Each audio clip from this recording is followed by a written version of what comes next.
हुरीन और अनाया दो सगी बहनें थीं, जो एक छोटे से गांव में अपने माँ बाप के साथ रहती थी।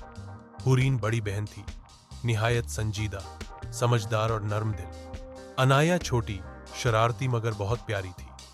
दोनों का आपस में मुझे बहुत प्यार था। एक दूसरे की हर बात समझती थी, हर खुशी और गम में साथ होती थी। उनका घर छोटा था मगर मोहब्बत से भरा हुआ था।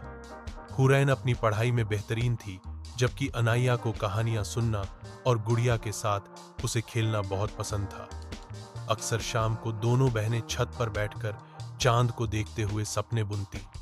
अनाया कहती, जब मैं बड़ी होंगी चांद तक जाऊंगी।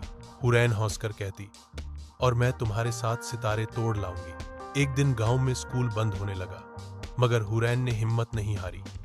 उसने गांव के बच्चों को पढ़ाने का फैसला किया और अनाया उसकी सबसे बड़ी मददगार बनी। यूं दोनों बहनों ने न सिर्फ अपना ख्वाब जिया, बल्कि दूसर उनका सहारा भी बन गई। उनकी कहानी प्रेम, बलिदान और आशा का एक उज्जवल उदाहरण है।